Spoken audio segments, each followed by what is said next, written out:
म्हणजे आता काय तुम्हाला वारंवार तुम्हाला तेच गोष्ट सांगायची का? तुम्ही नवीन आलेले लोक आहे.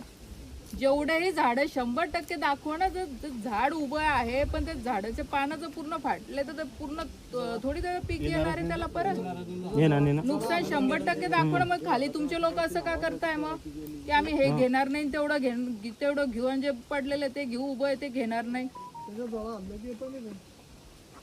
सगळ्यांना बोलून स्ट्रिक्टली सांग बरं. आता तिसरं गाव मी बघते, सगळ्या ठिकाणी तुमचे लोक असंच करताय. नाही तर मी वरती तक्रार करेल आता परत ते कमिशनरला, नाही तुमच्या विमा कंपन्यांच्या हेड ऑफिसलाच बोलते मी.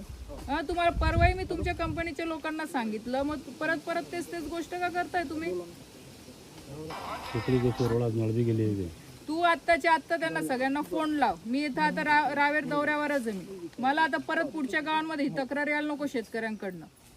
आणि ज्यांचं क्षेत्रफळ जास्त आहे आणि तुम्ही कट केलेलं आहे तर ते शेतकरी सगळे अर्ज करतील तिथे तुमच्या ऑफिसला, तर ते बघा सगळं सॉर्ट आउट करा. ते पण विषय अर्ज घेतले कृषी विभागाला अर्ज